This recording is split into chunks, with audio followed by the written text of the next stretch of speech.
As histórias, elas são como uma cola, que cola tudo.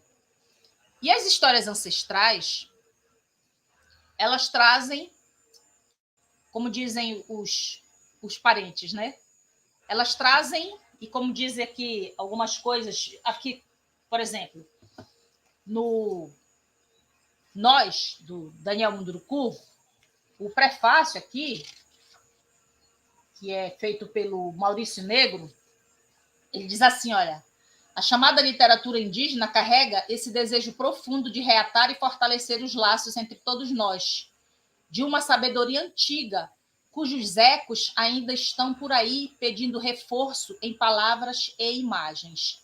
Então, as histórias, elas são como essa cola que nos une, o passado com o presente.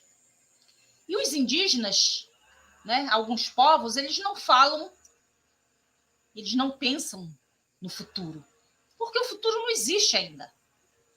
Então, é perda de tempo ficar pensando no futuro. O passado serve para ensinar o presente. Então, por isso, a importância dos ancestrais, do ensinamento dos ancestrais. E as histórias, elas são essa cola que serve para nos ensinar, nos unir, nos colar, nos preservar, nos proteger, formar a oca, o mundo. Então, as histórias das gerações passadas, elas servem para nós agora. Então, por isso a importância de contar as histórias. Então, na sala de aula, eu vou contar histórias para ensinar. Então, se eu estou alfabetizando, eu vou alfabetizar a partir de histórias. Que histórias eu vou usar? Aí vai depender de mim. Eu sou professora. Eu estou na alfabetização, eu vou escolher quais histórias eu vou usar. Quando eu estava em sala de aula, eu era alfabetizadora. Eu sou pedagoga, eu era alfabetizadora, tanto dos pequenininhos quanto da EJA. Então, eu alfabetizava a partir das histórias. Quais eram as histórias que eu usava? As indígenas, principalmente as indígenas, e as africanas. Então, eu usava histórias. Histórias. Muitas histórias. Várias histórias. Muitas histórias indígenas e africanas, principalmente. Outras também, mas principalmente as nossas histórias que nos formaram. Mas, Margarete, tu não usava as europeias? Usava, porque elas também nos formaram.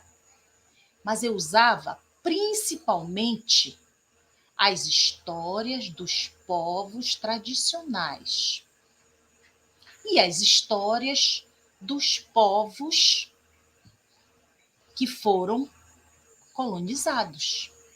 Por quê?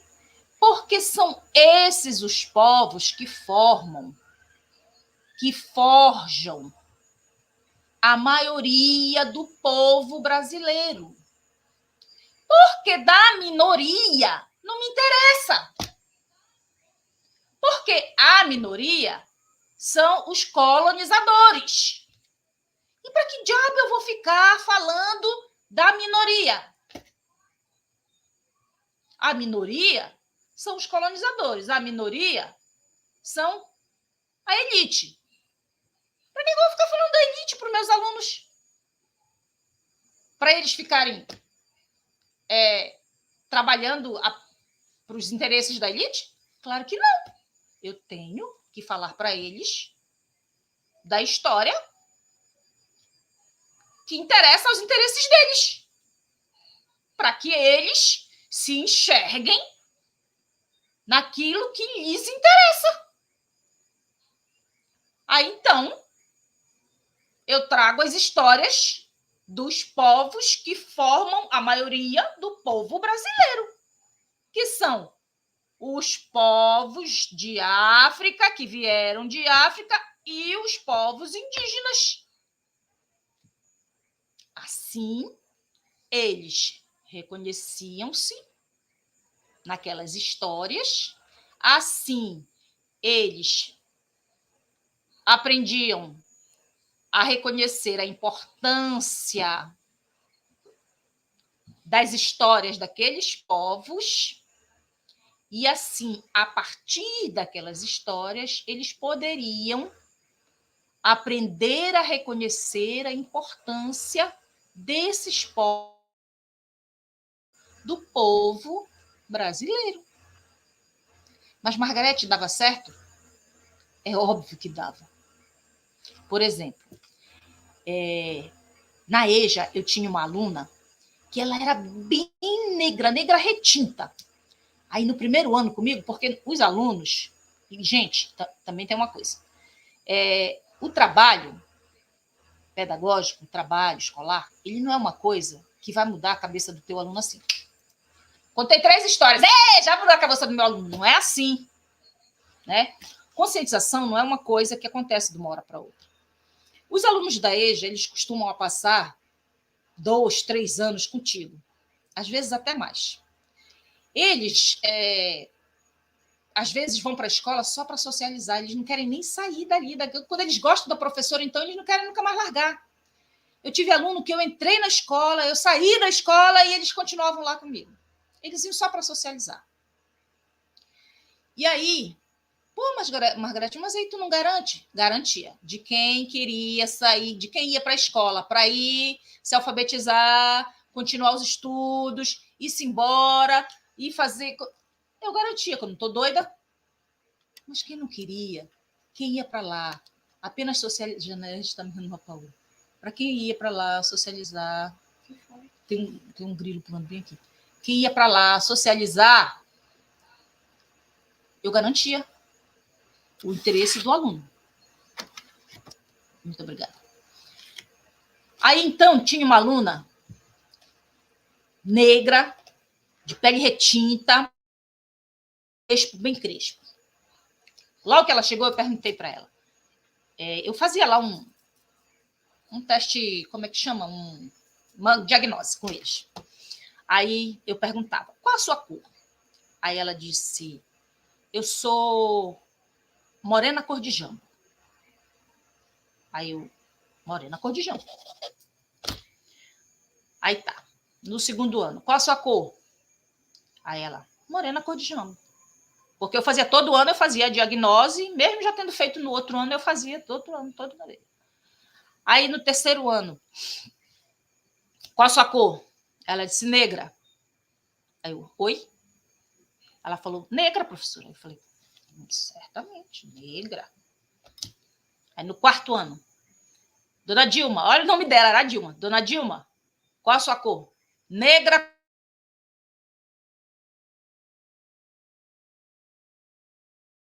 Negra com muito orgulho. Eu me lembro dela. Janete se lembra dela. Dona Dilma passou de morena, cor de jambo, para negra com muito orgulho. E vai me dizer que não adianta? É óbvio que adianta. Por quê? Gente, as histórias, elas trazem as nossas histórias, as nossas tradições, os nossos ensinamentos, a nossa ancestralidade. Não tem como passar impune por isso. E aí, como é que você faz isso? Aí, eu tenho até oficina de contação de história. Mas isso é para os professores, né? E aí eu vou dizer assim, mais ou menos como é que é para fazer, como é que eu fazia em sala de aula. Então, tem que ter a presença, né? Você Cada pessoa tem seu jeito de contar história. Você tem que estar com a história na cabeça. Você lê a história, aí você passa como um filme na tua cabeça a história. Lê a história e deixa ela passar como um filme na tua cabeça. E aí você vai lá para frente contar como se você estivesse contando um filme que você viu, que você assistiu. Como se você estivesse contando para alguém. Você vai lá e conta. E conta do teu jeito. Do jeito que você souber contar. E aí, mas, Margarete, eu esqueci uma parte. Vai, pula, inventa. Tenta, inventa. Faz alguma coisa, mas conta. Juntou aí, memória e esquecimento. Essa parte aí é da pesquisa, é de quem pesquisa. Esse tal desse Zuntó que ela falou aqui é de quem faz pesquisa na área de contação de história. É um autor chamado Zuntó. Mas ele não é fácil É fácil, sim. Isso é palhaçada dela. Isso é para quem pesquisa. Mas se você quiser ir pesquisar, vai lá atrás do Paul Zuntó. Vai lá e mete ficha. Vai lá e pesquisa. Paul Zuntó. Aí ele vai falar de memória, esquecimento, e pipipi, popopó. Mas eu estou te falando do negócio mais rápido. Mas esqueceu? Inventa. Vai lá e vai-te embora. Vai contando. Aí, mas tu vai ver que cada encontro é único. Cada cotação é única. É um momento de afeto. É um momento de olho no olho. É uma parada que só na hora que tu estiver contando é que tu vai sentir. Vai ter alguém que vai estar vidrado no teu olho, que quando tu bater teu olho, tu te arrepia, tu te emociona. Vai ter um momento que alguém vai estar chorando quando tu vai estar contando, vai te dar vontade de chorar também, tua garganta vai fechar. Entendeu? Vai ter momento que quando tu começa a contar, a história que tu leste no momento, tu nem te emociona, mas na hora que tu vai contar, já teve momento que eu chorei, e fiz todo mundo chorar. Porque na hora que eu fui contar, alguma coisa bateu de eu me lembrar do meu avô, de eu me lembrar de alguém. Teve momento que eu lembrei de um avô meu, que foi memória de 2 anos, gente, que eu nunca tinha acessado. Que na hora que eu fui contar, a memória veio e eu comecei a chorar. E aí todo mundo chorou. Eu nunca pensei que isso fosse acontecer. Então, tu vais ver que cada momento é um momento único. É uma coisa que não tem explicação. Então, a contação de história, em sala de aula, cada momento é um momento de afeto único. Isso é Paulo Freire. Isso é educação sensível. Isso é Paulo Freire. Tem um outro autor que eu não estou conseguindo me lembrar agora. Aquele lá, que depois do dia que eu me lembrar, eu peço para o Paulo fazer outra live para a gente falar dele. Porque eu não tenho canal. Aí eu peço para o Paulo, então eu vou lá para o canal da Janete, aí a gente fala dele. A gente convida o Paulo de novo. Fazer uma live no canal dele. Mas aí, ele aceita. Exato. Aí você vai vendo que em cada momento, cada história que você leva, você vai ampliando o teu vocabulário na contação para esses momentos, você vai ampliando o teu repertório, você vai ampliando a tua própria sensibilidade, você vai ampliando o teu cabedal de memória, a tua própria memória. Você vai vendo que depois você deixa de esquecer os pedaços da história. Você vai vendo que depois você começa a esquecer, mas que depois o que você inventa fica até melhor do que a história verdadeira. Você vai vendo que você pega uma história que tem três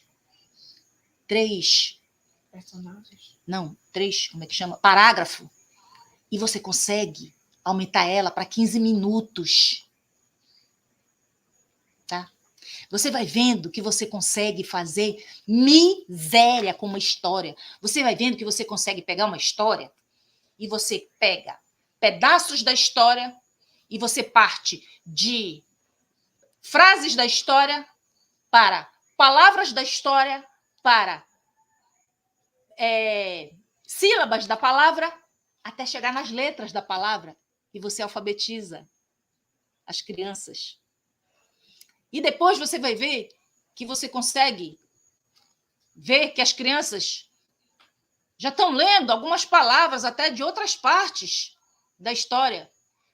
Você vai ver depois que você contou a história da Matita Pereira, que você usou algumas palavras da história da Matita Pereira, que você levou poesia da Matita Pereira, que você cantou música da Matita Pereira, que você dançou, inventou uma dança para aquela música da Matita Pereira, e que aí o teu aluno de 6 anos virou para ti e disse: tia, você não para mais com esse negócio de Matita Pereira? Não aguento mais essa Matita Pereira!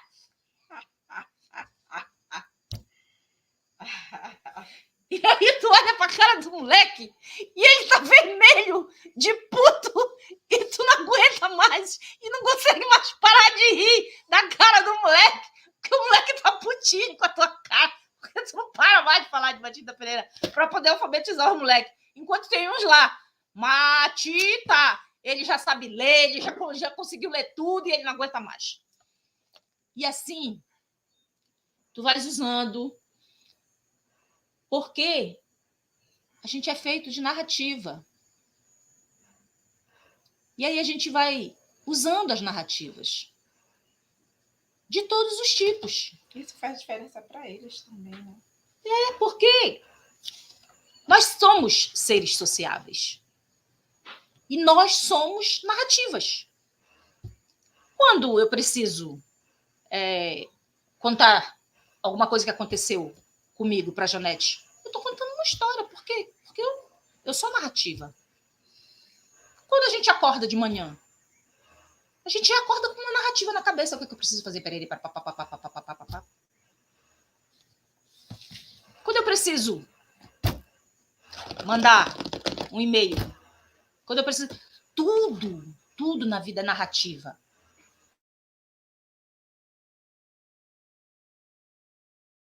De falar de narrativa passou a me dar um ódio da palavra narrativa, que eu não consigo mais nem usar outra palavra.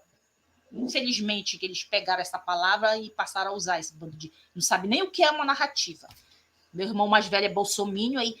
porque ele, agora tudo é com essa tua narrativa. Eu falei, tu não sabe nem o que é narrativa, bestalhado. Não terminou nem de estudar, idiota. Sim, pois é. Aí, então, a gente vai... Com os pequenininhos, a gente leva as histórias mais lúdicas, né? Mas dá para pegar essa mesma história lúdica e levar para os adultos, só que com eles tu vai usar de forma diferente. Então, uma mesma história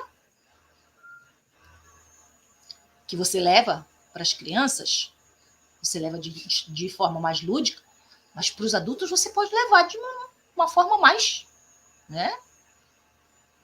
Mas você leva as histórias.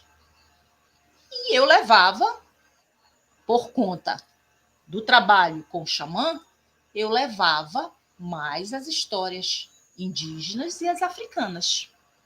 Os contos de fadas eurocêntricos, eles já viam nos cinemas, na televisão, lá nos livros que as mães compravam. Aí quando vem a Feira do Livro, que tinha lá aqueles negócios de Cinderela, Branca de Neve, a Frozen, não sei o que, esses negócios daí, eles já tinham.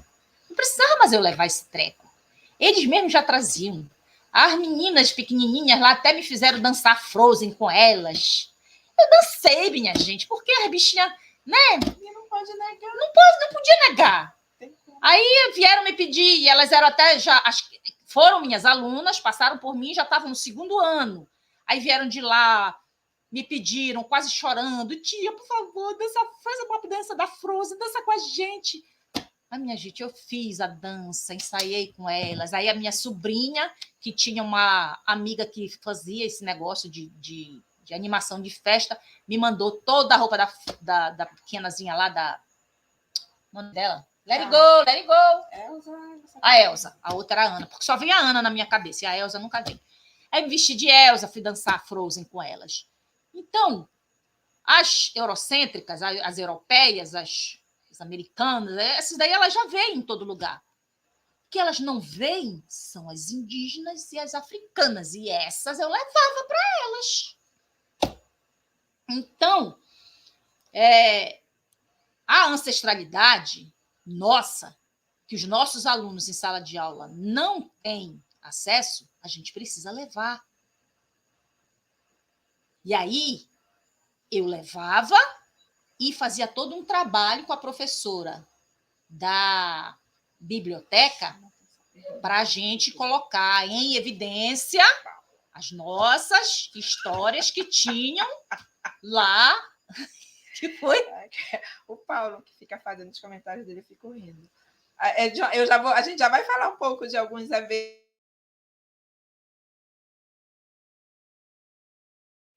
que a gente sabe que vai ter. Já vou terminar.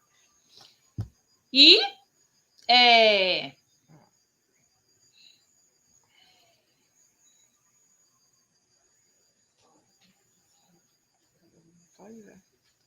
já vou acabar.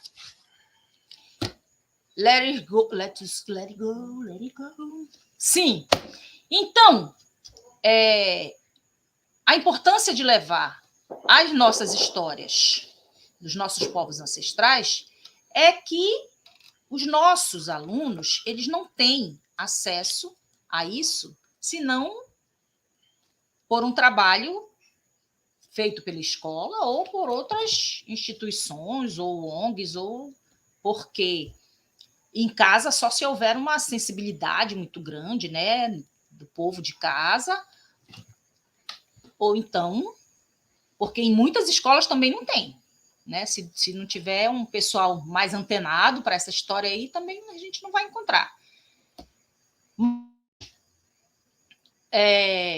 Inclusive, lá da minha escola, nós temos um triozinho lá, que eles já são até praticamente adultos hoje, que por onde a gente andar contando história, o xamã, se eles souberem, eles correm para ir assistir, que desde pequenininhos, eles, por onde a gente anda contando, eles andam atrás da gente. São 3 rapazolas agora, 3 rapazinhos. Alunos do Paulo, os gêmeos, né? Os gêmeos, que são alunos do Paulo, e depois o Giovanni também, que vai ser aluno do Paulo também, que por onde a gente anda contando, se eles souberem, eles chamam a mãe e a Ellen tem que ir correndo levar eles para assistir a gente. E é isso. E aí, para contar bem, o que a gente precisa é de motivação, verdade e interesse, minha gente. Se a gente tiver isso dentro da gente, se a gente tiver a sensibilidade de ter uma educação sensível e de ter a amorosidade que Paulo Freire pregava pelos nossos alunos, e se a gente tiver, como disse a Kellen, tudo aquilo que ela falou na fala dela, porque eu faço minhas as palavras da Kellen, porque se eu for falar tudo de novo, né, vai demorar muito e vai ficar redundante e retumbante, aí então eu faço minhas as palavras da Kellen e encerro por aqui, porque senão vai todo mundo dizer que a gente é muito faladeira. Obrigada.